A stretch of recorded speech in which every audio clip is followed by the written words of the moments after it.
നമസ്കാരം. പെൻഷനുമായി ബന്ധപ്പെട്ട വാർത്തയിലേക്ക് എല്ലാവർക്കും സ്വാഗതം. എല്ലാവിധ സർക്കാർ അറിയിപ്പുകളും നിങ്ങളിലേക്കെത്താൻ ഈ ചാനൽ സബ്സ്ക്രൈബ് ചെയ്യുക. ക്ഷേമ പെൻഷൻ അനർഹരെ കണ്ടെത്താൻ വാർഡ് തല പരിശോധനയ്ക്ക് ധനവകുപ്പ്. അനർഹരായ നിരവധി പേർ പെൻഷൻ പട്ടികയിൽ ഉൾപ്പെട്ടിട്ടുണ്ടെന്നാണ് റിപ്പോർട്ട്.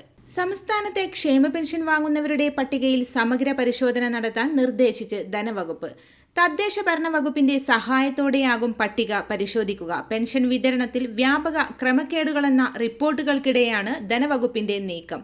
വാർഡ് അടിസ്ഥാനത്തിലാണ് പരിശോധന നടത്തുക. നിശ്ചിത സമയപരിധി വെച്ച് അർഹതാ മാനദണ്ഡങ്ങൾ വിലയിരുത്താനും ആലോചനയുണ്ട്.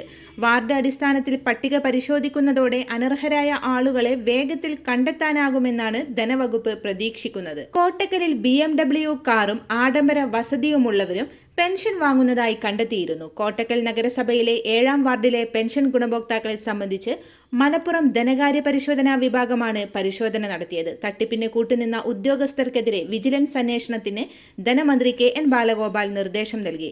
പെൻഷൻ അർഹത സംബന്ധിച്ച് അന്വേഷണം നടത്തിയ ഉദ്യോഗസ്ഥർ, വരുമാന സർട്ടിഫിക്കറ്റ് അനുവദിച്ച റവന്യൂ ഉദ്യോഗസ്ഥർ, പെൻഷൻ അനുവദിച്ചു നൽകിയ ഉദ്യോഗസ്ഥർ എന്നിവർക്കെതിരെയാണ് വിജിലൻസ് അന്വേഷണത്തിന് നടപടി സ്വീകരിക്കാൻ ഭരണവകുപ്പുകൾക്ക് നിർദ്ദേശം നൽകിയിരിക്കുന്നത്.